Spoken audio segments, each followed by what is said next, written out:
কানা ইয়ারজু লিকা রাব্বিহি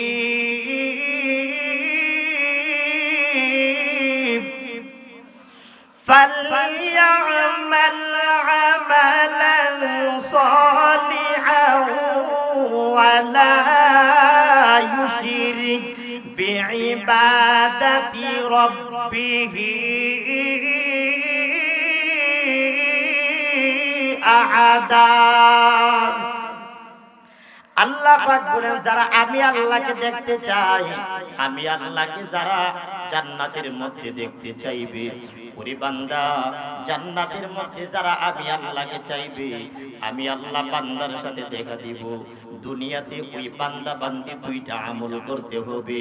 এক নাম্বার হলো বান্দা দুনিয়ার মধ্যে নেক আমল করবে, আর দুই নাম্বার হলো আল্লাহর সাথে শরীক করা যাবে না। এক নাম্বার নেক আমল করা লাগবে, কিন্তু আল্লাহর সাথে শরীক, আল্লাহর সাথে যারা শরীক করে এদের জিন্দেগি, মুশরিকদের জিন্দেগি দুনিয়াতেই ধ্বংস। আল্লাহ সব গুনাহ ক্ষমা করবে, মুশরিকের গুনাহ আল্লাহ ক্ষমা করবে। আল্লাহর সাথে শরীক কত বড় খারাপ। আল্লাহ আসমান জমিন বানাইতে গিয়ে কোনো শরীক রাখে নাই, আপনাকে আমাকে দুনিয়াতে পাঠাইতে গিয়ে কোনো শরীক রাখে নাই। দুনিয়াতে আসার পরে এই সাজদাটা যদি গায়রুল্লাহর সামনে দেই, এই সাজদাটা যদি কোনো মানুষের পায়ের নিচে নিয়ে রাখি, এই কপালটা যদি কোনো মানুষের সামনে নিয়ে ঠেকাই, খোদার কসম সেটাই হলো শিরক। সেই ব্যক্তি শিরক করবে, সে আল্লাহর তৈরি জান্নাতে ঢুকতে পারবে? জান্নাতে নেওয়ার দুনিয়ার কারো কোনো ক্ষমতা নাই। কথা বলেন ঠিক কি না? জান্নাতে যাওয়ার জন্য একজন মানুষ আরেকজন মানুষের হাতে ধরে, যেমন বর্তমানে পীরের কাছে যায়, কি উদ্দেশ্য? বলে পীরের সাথে আমিও জান্নাতে যাইতাম। হ্যাঁ, ভালো কথা। পীর যদি হক্কানি হয়, আল্লাহওয়ালা হয়, সেই পীর আপনাকে সবক দিবে, আমল দিবে। সেই আমল যদি মানতে পারেন তাহলে জান্নাতে যেতে পারবেন, আর যদি না মানতে পারেন আপনি জান্নাতে যাওয়ার আশা করতে পারেন না। চিল্লায় বলেন ঠিক কি না? এই পীর যদি প্রস্তাব করে পানি না লয়, খোদার কসম সেই পীরের মুরিদ বাথরুম কইরাও পানি নিবে না। চিল্লা বলেন ঠিক কি না? কুমিল্লা দাউদকান্দি গেছিলাম প্রোগ্রামে, যাওয়ার পরে এই পাশে এক পীরের ঘটনা শোনাইলো। হুজুর বছরে একবার গোসল দেয়। কয়বার গোসল দেয়? বাৎসরিক গোসল, পীর বাবার বাৎসরিক গোসল। সেই পীরের গোসলের মধ্যে আবার পানি মাটিতে পড়া যাবে না, বেয়াদবি হবে।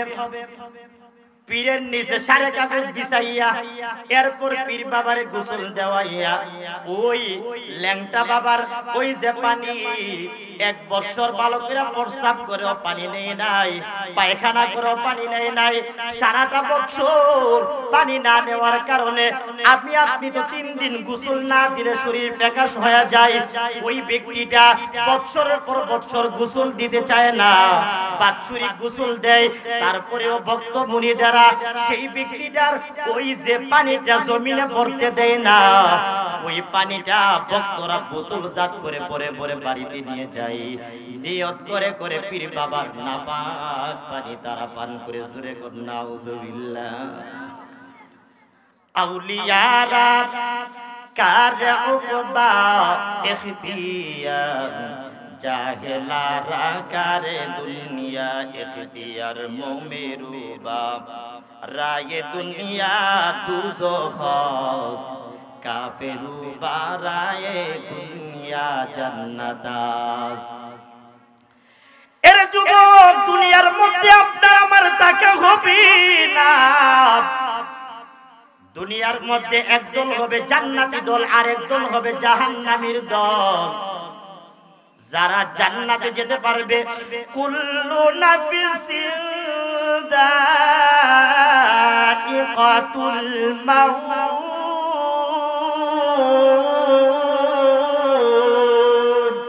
জোরে করুন আল্লাহু আকবার ওয়া ইন্নামা তুওয়াফাউনা উজুরাকুম ইয়াওমাল কিয়ামাহ فمن زحزح عن النار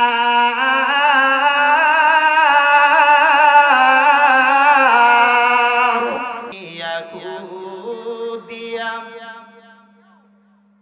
মাটির ঘর বানাবে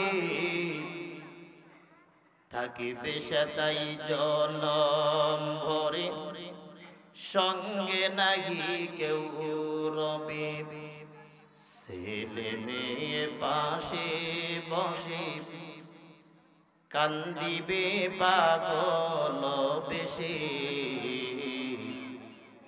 আপন নাই রে আমার রসুল বিনে হাবিব বিনে লা ইলাহা ইল্লাল্লাহ লা ইলাহা ইল্লাল্লাহ লা ইলাহা নদীর পার ভাঙ্গে উপার করে এই তো নদীর খেলা সকাল বেলার দলির তুই ফকির সন্ধ্যা বেলা নদী পথে নৌকা চালাও ও মাঝি ভাই বেলা ডোবার আগে আমি ওপার যেতে চাই ডুবে গেলে বেলারে আর উঠে না ভেঙ্গে গেলে মেলারে আর জমে না মরণ থেকে যতই পালাও মরণ তোমায় লইবে গিরি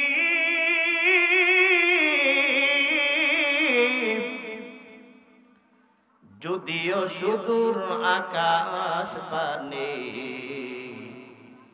লুকাও সেটাই লাগিয়ে সিঁড়ি আইনা মাতা কুনু ইউদরিকুমুল মাউত ওয়ালাউ কুনতুম ফি বুরুজিন মুশাইয়াদা সকলে বলেন আলহামদুলিল্লাহ মুহাব্বতের সাথে বলেন আলহামদুলিল্লাহ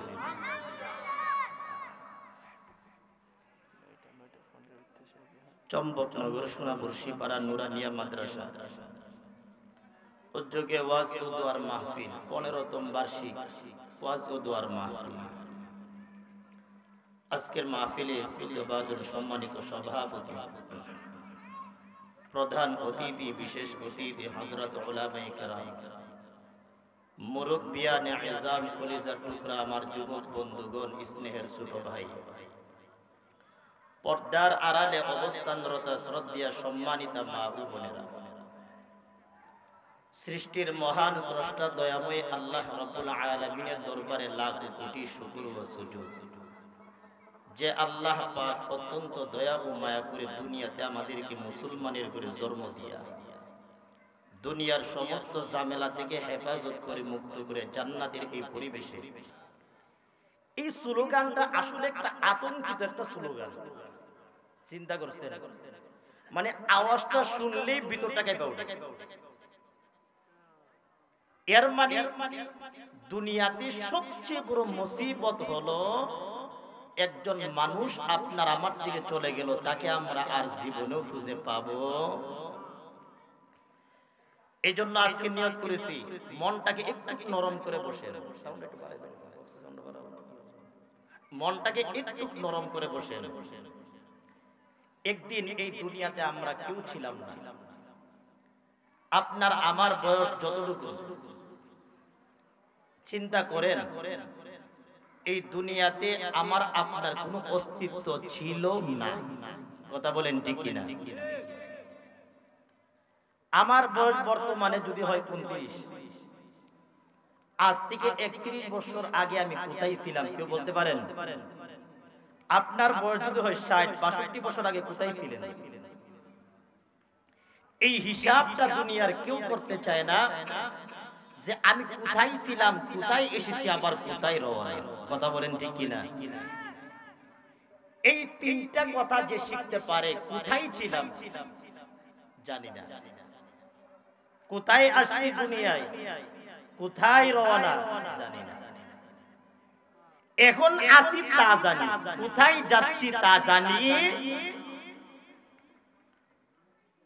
এই জন্যই কবি বলেন, এমন জীবন করিও গঠন, মরিলে হাসিবে তুমি, কাঁদিবে ভুবন। এমন জীবন করিও না গঠন, মরিলে কাঁদিবে তুমি, হাসিবে ভুবন। একদিন মৃত্যুর এলান সংবাদ হয়ে যাবে। আল্লাহ পাক রব্বুল আলামিন বলেন, হাল আতা আলাল ইনসানি হিনুম মিনাদ দাহরি লাম ইয়াকুন শাইআম মাযকুরা। আল্লাহ পাক বলেন, হে দুনিয়ার ইমানদার বান্দা বান্দিরা শোনো, এমন একটা সময় ছিল দুনিয়ার মধ্যে তোমার কোনো অস্তিত্বই ছিল না। হাল আতা আলাল ইনসান, মানুষের উপর এমন একটা সময় ছিল, হিনুম মিনাদ দাহর লাম ইয়াকুন শাইআম মাযকুরা, কোনো অস্তিত্ব ছিল না। সবাই আমরা অস্তিত্বহীন থেকে অস্তিত্ব আল্লাহ দিয়েছেন, জোরে কোন ঠিক কিনা? দুনিয়ার কেউ জানতো না আল্লাহ আপনাকে আমাকে দুনিয়ার মধ্যে পাঠাইবেন। মা জানতো না, বাবা জানতো না, কিন্তু আল্লাহ বড় মায়া করে দুনিয়ার মধ্যে আল্লাহ পাঠাইছেন। আমি আপনি সুন্দর হব নাকি কালো হব নাকি লম্বা হব নাকি বেটে হব, দুনিয়ার কেউ জানে না। দুনিয়াতে আল্লাহ পাঠানোর পরে জানতে পারলো এই ব্যক্তিটা দেখতে কালো, দেখতে সুন্দর, দেখতে বিশ্রী, দেখতে ল্যাংড়া, দেখতে আতুর। কথা বলেন ঠিক কিনা?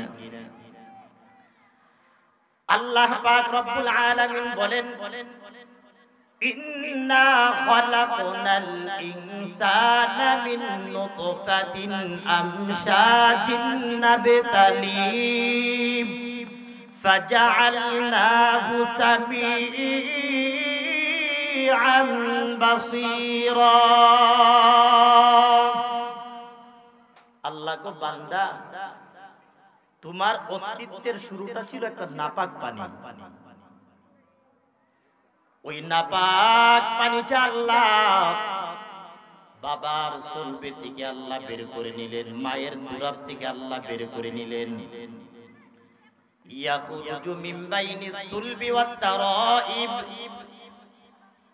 সুলবন মানে হলো পিঠের হাড়, পিঠের যে মেরুদণ্ড আছে, আল্লাহ পাক রব্বুল আলামিন সেই জায়গা থেকে আপনাকে আমাকে বাবার ওই পিঠের থেকে আল্লাহ বের কইরা মায়ের রেহেমের মধ্যে আল্লাহ পৌঁছায় দিলেন। শুধু বাবার পানি দ্বারা নয়, আল্লাহ বলেন মায়ের এই বুকের মধ্যস্থল থেকে আরেক ফোঁটা পানি আমি আল্লাহ মিশাইয়া দিলাম। সুবহানাল্লাহ, জোরে বলেন, আর জোরে বলেন না সুবহানাল্লাহ। এরে যুবক ভাই, ওই পানিটার কোনো পাওয়ার নাই, পানিটার কোনো পাওয়ার নাই। বর্তমান বিজ্ঞান বলে যে পানিটা আল্লাহ মায়ের রেহেমের মধ্যে ঢুকাইছে, ওই এক ফোঁটা পানির মধ্যে 2 লক্ষ থেকে 20 লক্ষ পর্যন্ত জীব এটার মধ্যে ছিল। আল্লাহ সবাইকে ফেল করাইয়া আপনাকে আমাকে ওই পানির মধ্যে আল্লাহ মায়ের রেহেমের মধ্যে পৌঁছায়া দিছেন। সুবহানাল্লাহ। 20 লক্ষ আমার আপনার সাথে ছিল, নিম্নে 2 লক্ষ ছিল, কেউ বুঝতে পারে নাই, আপনি আমি প্রতিযোগিতা কইরা পয়সা গেলাম। সুবহানাল্লাহ জোরে বলেন না। এবার মায়ের রেহেমের মধ্যে আসলাম। মায়ের পেট একটা জগৎ, এর আগে ছিলাম রূহ জগতে। আল্লাহ মায়ের পেটের মধ্যে আল্লাহ পাঠায়া দিলেন। ওই পেটের মধ্যে আমি আপনি 1 মাস 2 মাস 3 মাস করতে করতে এইভাবে আপনি আমি বড় হতে শুরু করলাম। মায়ের পেটটা বড় হতে শুরু করে, আর ওই দিক দিয়া মায়ের খাবার বন্ধ হয়ে যায়। মা চাইলে খাইতে পারে না। 5 মাস 4 মাস হওয়ার পরে আপনার আমার ভিতরে আল্লাহ রূহ দিয়া দিলেন। 3-4 সপ্তাহ যাওয়ার পরে আল্লাহ পাক আমার হার্টবিটটাকে জারি করে দিলেন। এ মাটির তৈরি মানুষ, আল্লাহ পাক রব্বুল আলামিন বলেন, বান্দা কোথায় ছিলি, কেমন ছিলি? দুনিয়ার তোর মা জানতো না, তোর বাবা জানতো না, আমি আল্লাহ বড় মায়া করে বান্দা তোকে আমি আল্লাহ সৃষ্টি করেছি। সুবহানাল্লাহ। আল্লাহ পাক বলেন, বান্দা ওই মায়ের পেটের মধ্যে যখন বান্দা তুই ছিলি, এ বান্দা আমি আল্লাহ ওই মাটাকে আমি আল্লাহ হেফাজত করছি, তোকে আমি আল্লাহ হেফাজত করছি। ওরে বান্দা 5 মাস হওয়ার পরে বান্দা তোর জবান দিয়ে আমি আল্লাহ খাবার দেই নাই, জবানটাকে আমি আল্লাহ বন্ধ করে দিলাম। মায়ের তারের সাথে তোর নাভির তারটাকে আমি আল্লাহ জয়েন করাইয়া এরপর বান্দা তোদেরকে আমি আল্লাহ খানা দিলাম ওই মায়ের পেটের ভিতরে। 9 মাস পার হওয়ার পর 10 মাস পার হওয়ার পরে আল্লাহ পাক রব্বুল আলামিন দুনিয়াতে যখন পাঠাইবেন, ফেরেশতারা তখন আপনাকে আমাকে ডাক দিয়া বলে, এ বান্দা এবার তোর সামনে আরেকটা জগৎ, এই মায়ের পেটের দিকে বড় লম্বা জগৎ। তখন আপনি আমি মায়ের পেটের মধ্যে কলিজার মধ্যে এমন জোরে একটা আঘাত মারছি গো, তখন মায়ের কলিজার মধ্যে একটা ব্যথা লাগছে। ওই মা ঘুমটা ভাঙ্গিয়া তখন মা জননী ফাল মাইরা উঠে বসে গেছে। বাবা তখন ডাক দিয়া বলে, এরে তুমি কেন রাত্রি বেলায় তো গভীর রাত্রি তুমি ঘুম থেকে উঠে গেলা? মা ডাক দিয়া বলে, সন্তান পেটের মধ্যে একটা লাথি মারছে, ওই লাথিটা আমার কলিজা পর্যন্ত লাগছে। এরপরেও মা আপনাকে আমাকে ধ্বংস করে নাই।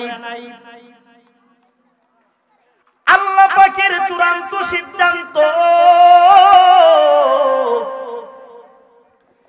আল্লাহ দুনিয়াতে আপনাকে আমাকে পাঠাইবেন, আল্লাহর চূড়ান্ত সিদ্ধান্ত।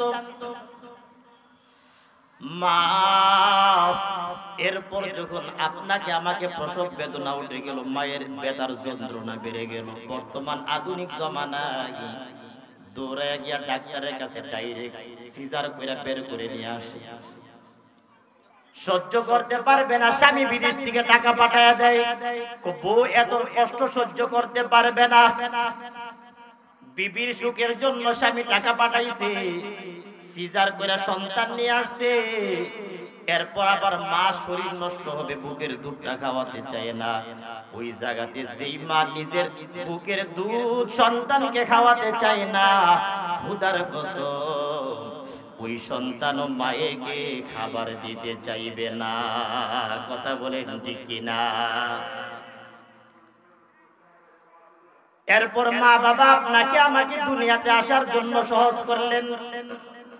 দুনিয়াতে আবার আসলাম, দুনিয়ার জিন্দেগি কাটাইতেছি।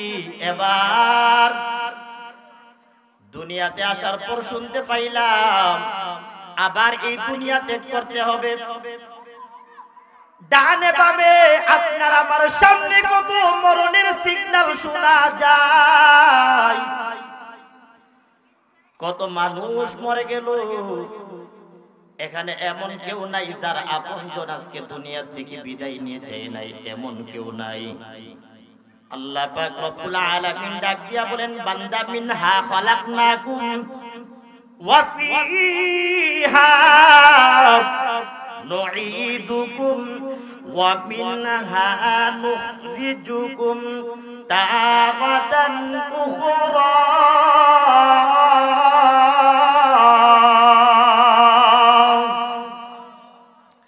আল্লাহ ডাক দিয়া বলেন বান্দা আমি আল্লাহ তোমাদেরকে মাটি থেকে বানাইছি ওরে বান্দা আবার মাটির মধ্যে নিয়ে আসবো দুনিয়াতে আমি আল্লাহ তোমাদেরকে চিরকাল রাখবো না আল্লাহ পাক আবার দুনিয়া থেকে আমাদেরকে নিয়ে যাবেন চূড়ান্ত সিগন্যাল হয়ে গেল নিজের মা বিদায় হইল বাবা বিদায় হইল এরপর কত সন্তান মারা গেল ভাই মারা গেল দাদা দাদি নানা নানি বহুজনে মারা গেল কিন্তু আমাদের মরণের শিক্ষা মরণের বুঝ আমাদের ভিতরে ঢুকে না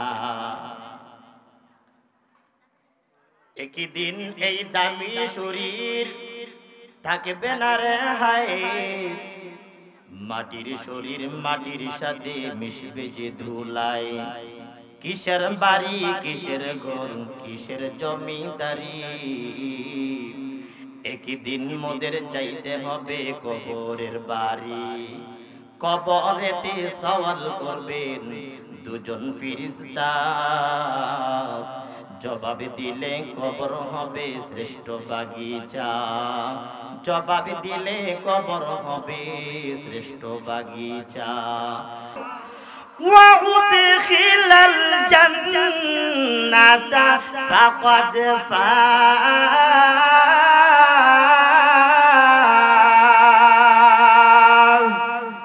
আল্লাহ ডাক দিয়া বলেন দুনিয়ার মধ্যে যারা জান্নাতি হয়ে যাবে কবরে যাওয়ার পরে জান্নাতের সার্টিফিকেট পাবে আল্লাহ পাক রব্বুল আলামিন ডাক দিয়ে বলেন বান্দা যেই ব্যক্তিটার হাতের মধ্যে আমলনামার হাতের মধ্যে জান্নাতের সার্টিফিকেট চলে আসবে আল্লাহর কসম সেই ব্যক্তিটাই সফল হয়ে গেছে সুবহানাল্লাহ বলেন বেহেশতে আযাব কে আযাবি নাবাসদ কাছে রাবা কাছে কারে নাবাসদ হার কে দারদ খৌফে আকতার দিল মাদাম জান্নাতুল মাওয়া দেহাদ হুরা মাকাম আমরা জান্নাতে যেতে রাজি আছি না নাই এ জোরে বলেন জান্নাতে রাজি আছি না নাই আল্লাহ আমাদেরকে জান্নাতবাসী করুন সকলে বলে আমিন এরে আমার ভাই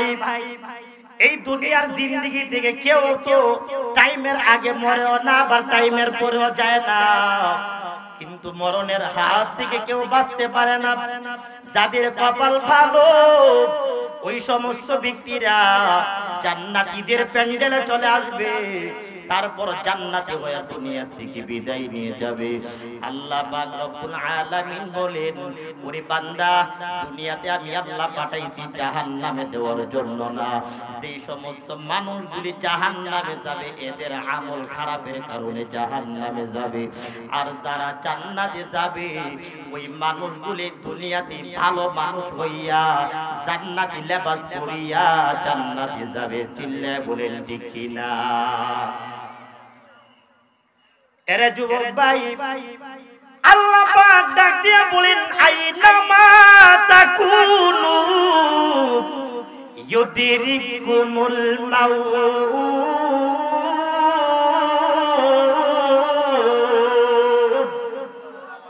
আল্লাহ ডাক দিয়ে বলেন বান্দা তোমরা যেখানেই যে অবস্থায় থাকো এরে বান্দা মৃত্যু তোমাদের সামনে একদিন আসবেই আসবে কথা বলেন ঠিক কিনা আর জোরে বলেন ঠিক কিনা মরবেন না এমন কেউ আছেন এখানে মরবেন না বেঈমানরা মরে না সবাই মরে একদিন আমাদেরকে মরতে হবে মওতু কাসিন কুল্লু নাফসিন শারিবুন কবরু বাইতিন কুল্লু নাফসিন দাখিলুন এরে বান্দা দুনিয়াতে যদি আপনার মরণ যখন লেখা হবে তখনই আপনার মরণ হবে আর যদি আপনার মরণ লেখা না হই মরবেন না একটা মুহূর্ত আগেও কেউ মরে না একটা মুহূর্ত পরেও কেউ মরে না চিল্লায় বলেন ঠিক কিনা এটা আল্লাহর ওয়াদা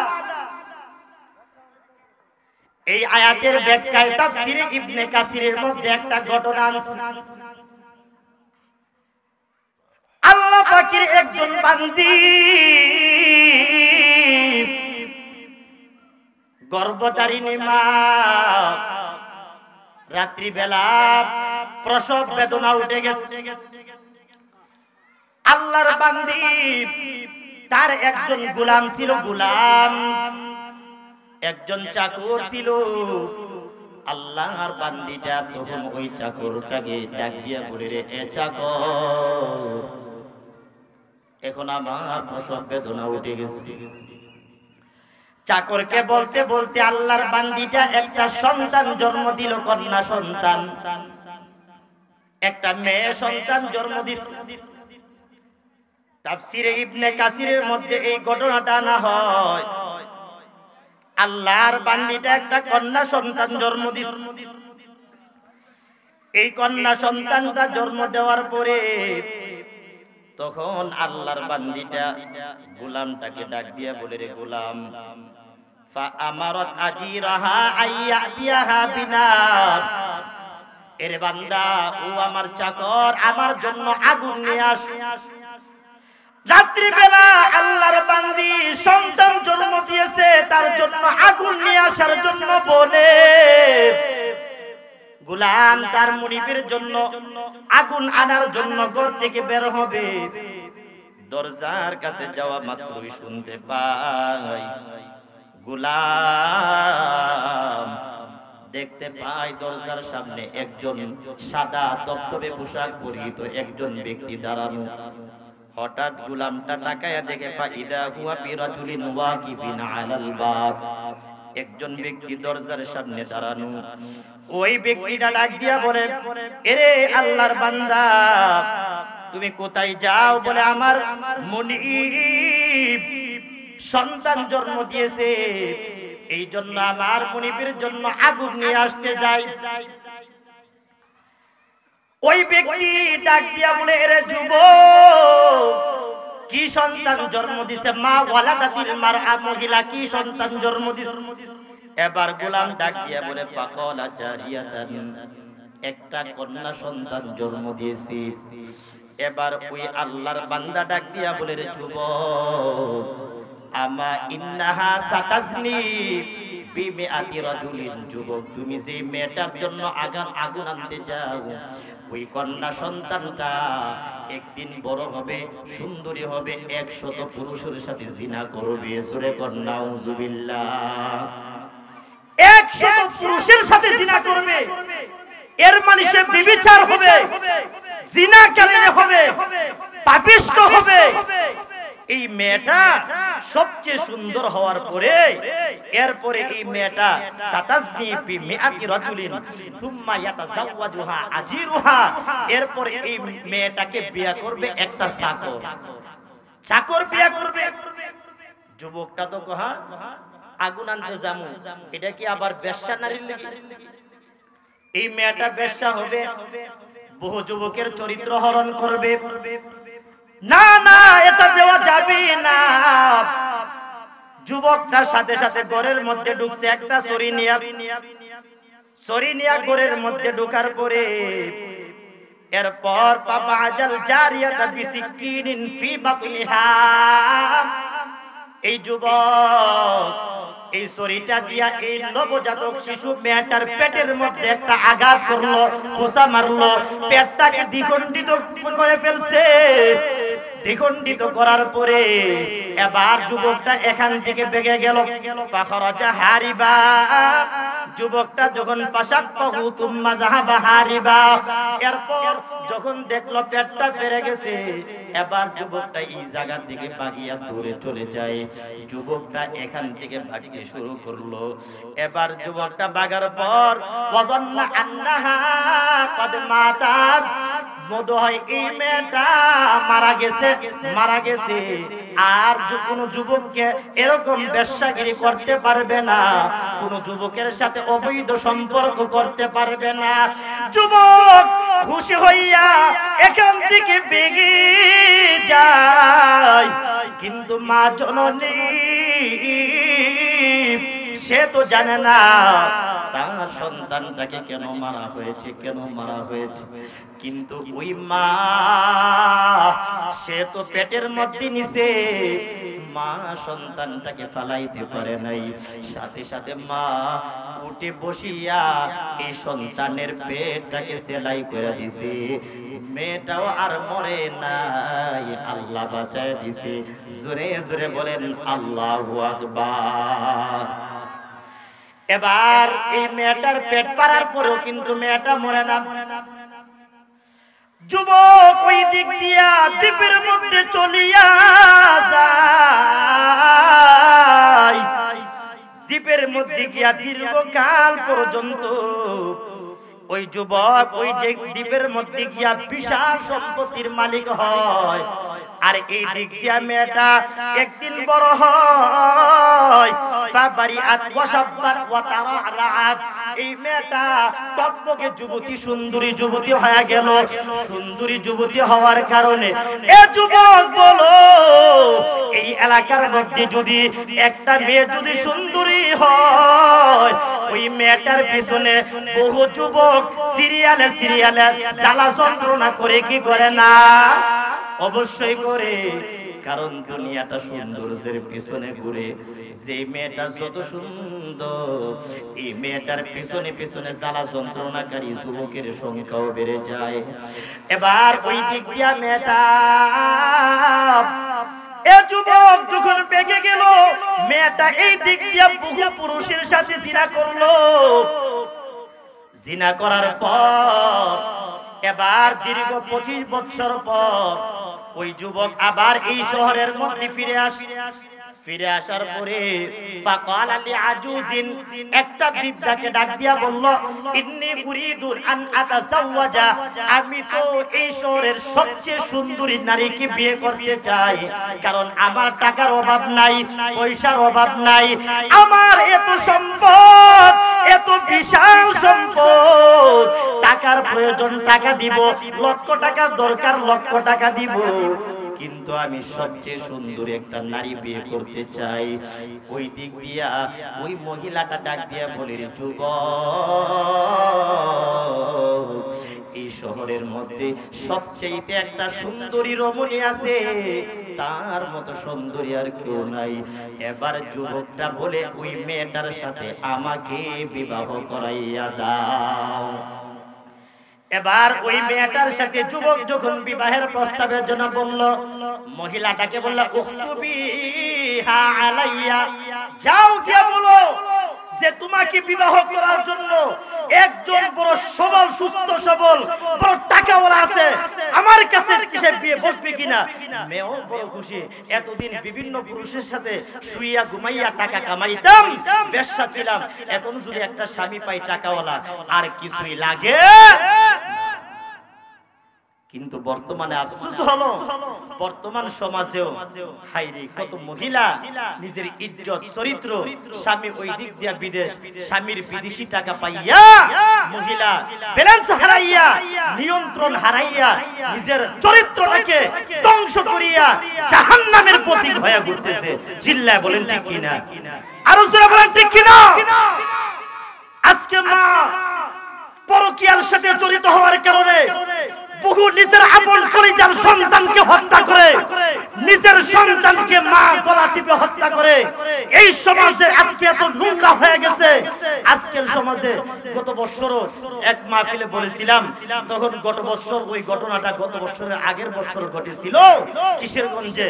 নিজের আপন মেয়েটা মহিলা মাদ্রাসাতে পড়ে, মা তার মামাতো ভাইয়ের সাথে জড়িত, সেই প্রেমের কারণে এরপর মেয়েটা ওই মাটাকে কতদিন ওয়াজ করে বুঝাইলো, মাগো আপনি সেই পথে হাঁটবেন না, আপনি জিনা করবেন না, মা আপনি সেই পথ থেকে ফিরে আসেন। মার মেয়েটা কেন টের পাইলো, এই জন্য মা পরকীয়ার সেই ভাইটাকে নিয়ে আপন মেয়েটাকে দর্শন করাইয়া তারপরে মারছে। চিল্লায় বলেন নাউজুবিল্লাহ।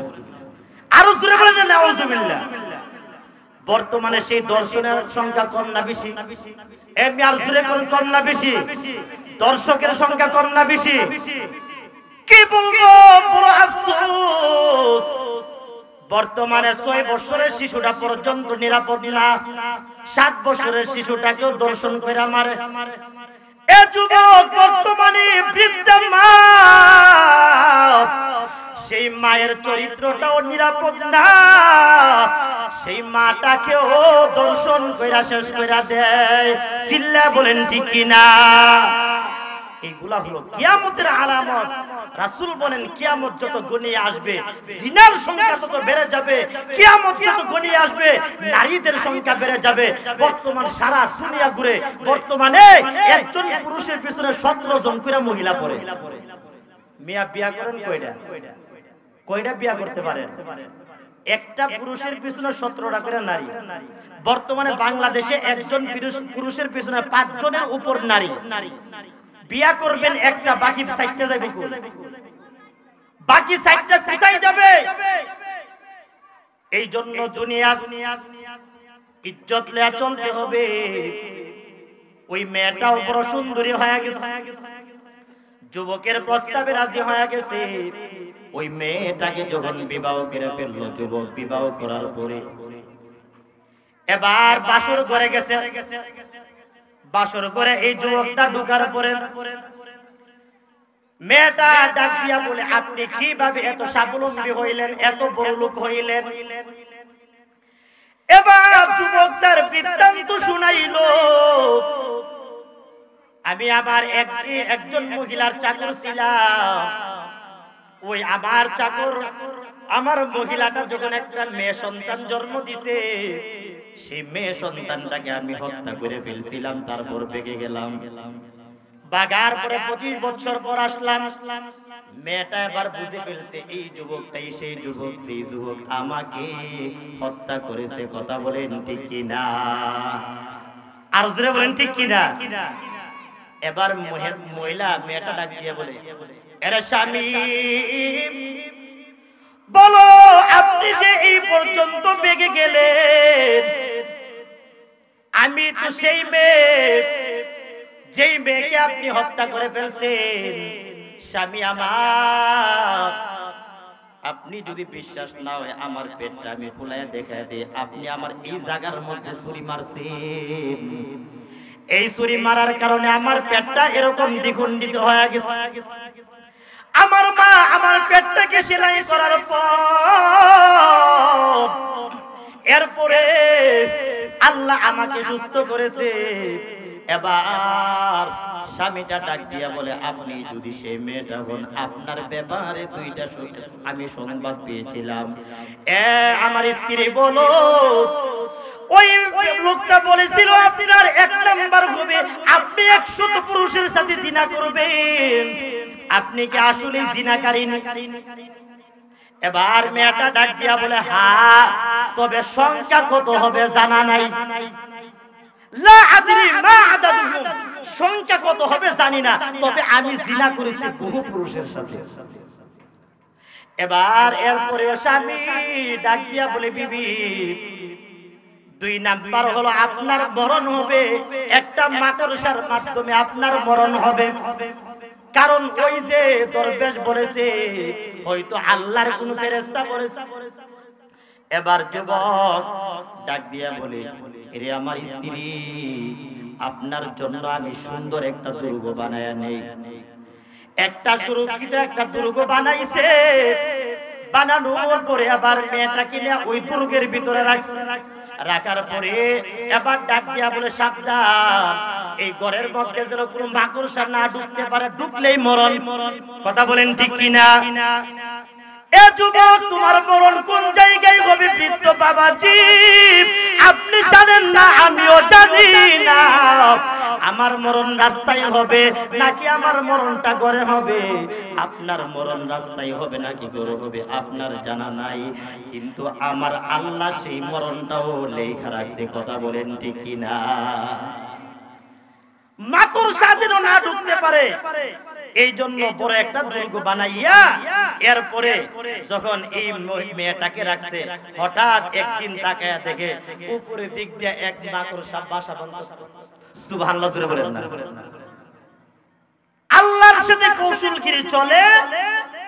ওয়া মাকারু ওয়া মাকারাল্লাহ ওয়াল্লাহু খায়রুল মাকিরিন।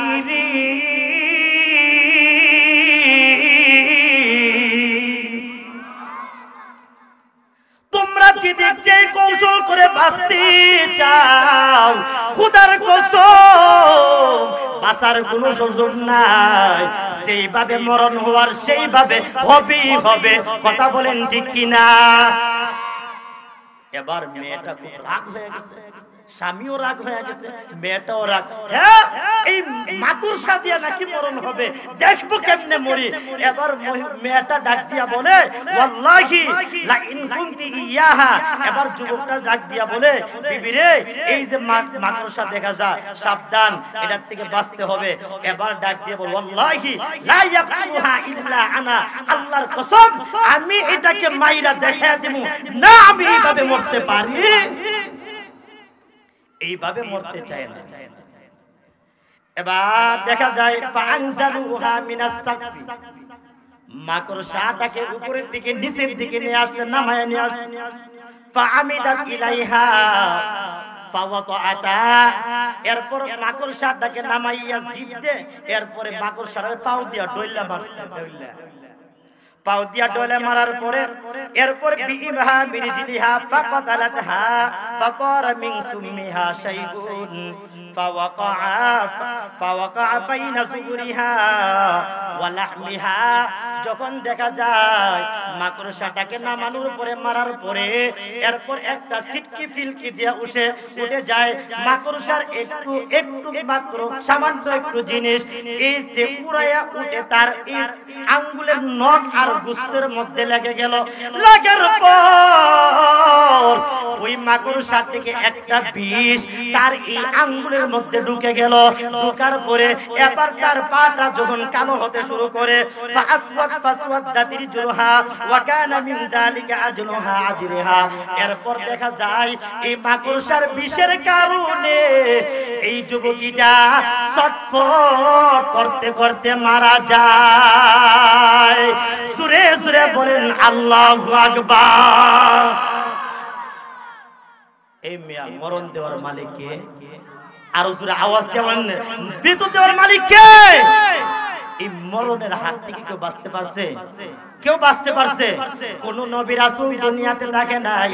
আল্লাহ পাক রব্বুল আলামিন ডাক দিয়ে বলেন, হে পয়গম্বর আপনি দুনিয়াতে আছেন, আপনিও দুনিয়া থেকে বিদায় নিয়ে চলে যাবেন, বেঈমান কাফেররাও চলে যাবে। ও নবী দুনিয়া থেকে সবাই বিদায় নিয়ে চলে যাবে, কেউ দুনিয়ার মধ্যে থাকবে না। মরণ তো একদিন হবেই হবে।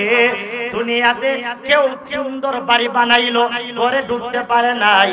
সুন্দর গাড়ি তৈরি করছে, ঘরে ঢুকতে পারে নাই। ঘরে ঢোকার আগে দুনিয়া থেকে বিদায় নিয়ে চলে গেছে। এরকম মা ব্যক্তি দুনিয়াতে আছে না নাই? সব বানাইছে, সুন্দর বাড়ি বানানোর পর এরপরেও ব্যক্তি ঘরের মধ্যে ঘুমাইতে পারে নাই। পাগল পাগল হইয়া বড় সুন্দর বড় অট্টালিকা বানানোর পরে এরপরেও ব্যক্তিটা ঘরের মধ্যে ঢুকতে পারে না। এরপরেও ব্যক্তিটা ঘরের মধ্যে শুইতে পারে না। ওরে পাগল মন, একদিন তোমার আমার দুনিয়ার থেকে বিদায় নিয়ে যেতে হবে। যেই ঘরের মধ্যে আপনাকে আমাকে শোয়ায়া রাখবে, সেই ঘর থেকে একদিন আপনাকে আমাকে ঘর থেকে বের করে দিবে।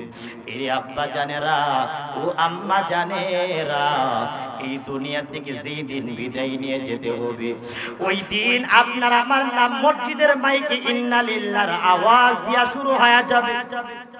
বিবি স্বামীর জন্য চোখের পানি ফালাইয়া গড়াইয়া গড়াইয়া চিৎকার মারতে থাকবে। এ আমার আব্বা জানেরা, ওই দিক দিয়া সন্তান আব্বু আব্বু বলে ডাকবে, ওই দিক দিয়া সন্তান মা মা বলে চিৎকার মারবে, সন্তানগুলি মা মা বলে চিৎকার মারবে। আমার রাসূল হাদিসের মধ্যে বলেন, তখন মালাকুল মউত আজরাইল ফেরেশতা ওই রূহটাকে নিয়ে ঘর থেকে বের হয় না। যখন সবাই চিৎকার করতে থাকে, তখন মালাকুল মউত আজরাইল ফেরেশতা ডাক দিয়ে বলে, এরে ঘরের বাসিন্দা, তোমরা আমাকে গালি দিও না, আমি তাকে 1 মিনিট আগেও নিয়ে আসি নাই, 1 মিনিট পরেও আমি বিলম্ব হয়ে আসি নাই, ওর টাইমে সে চলে গেছে, এবার তোমরা মৃত্যুর জন্য প্রস্তুতি গ্রহণ করো। এরে আজকে এই ঘরের মধ্যে আসলাম, আবার এই ঘরে আসতে হবে। যতদিন পর্যন্ত আপনি আমি ঘরের মধ্যে থাকবো, ততদিন পর্যন্ত ঘরের মধ্যে মালাকুল মউত আসবে আসবে। কথা বলেন ঠিক কিনা? পাগল মোহন আমার তুমি কারলা গিয়া করলা বাড়ি ঘর, পাগল মোহন আমার তুমি কারলা গিয়া করলা সুখের ঘর। উপর তলাই বাতি জ্বলে, উপর তলাই বাতি জ্বলে, নিচ তলাতে অন্ধকার তুমি কারলা গিয়া করলা সুখের ঘর। পাগল মোহন আমার তুমি কারলা গিয়া করলা বাড়ি ঘর। এরে আমার আব্বা জানেরা, ওই মৃত্যুর জন্য আমরা প্রস্তুতি নিতে রাজি আছি না নাই? আরো জোরে বলেন, রাজি আছি না নাই? মরণের হাত থেকে আমরা কেউ বাঁচতে পারবো না। ওরে আমার আব্বা জানেরা, এই এলাকার মধ্যে এক সময় ছোট ছিলাম, আজকে আসি, বহু মুরব্বী আজকে নাই, মারা গেল। এই যে শফিক মিয়া, মরহুম শফিক মিয়ার ঘরে খাইলাম, আজকে সেও কবরে গেল। মরহুম আসাদ মিয়ার বাড়িতে খাইলাম, আজকে উনিও কবরে গেল। ওই যে ক্যাম্পের কাছে একজনের বাড়িতে থাকলাম, মরহুম, উনিও আজকে দুনিয়াতে চলে গেল। আপনার এলাকার মধ্যে পড়তে যাইয়া 3টা ঘরের মধ্যে আমি খাইলাম। জুবায়ের আশরাফি যার বাড়িতে খাইছে, উনিও কবরে গেছে, কেউ থাকতে পারবো না। এই জন্য বাবা জান, হাতে ধরে বলবো, পায়ে ধরে বলবো, দুনিয়ার জমিনে আমরা কেউ থাকার জন্য আসি নাই। যতদিন পর্যন্ত থাকবো, আল্লাহ ওয়ালাদের নেক নজর নিয়া, আলেমদের পরামর্শ নিয়া, হক্কানি আলেমদের হাতের সাথে হাত মিলাইয়া দুনিয়া থেকে আমরা বিদায় নিতে রাজি আছি না নাই? আরো জোরে বলেন, রাজি আছি না নাই? বেঈমান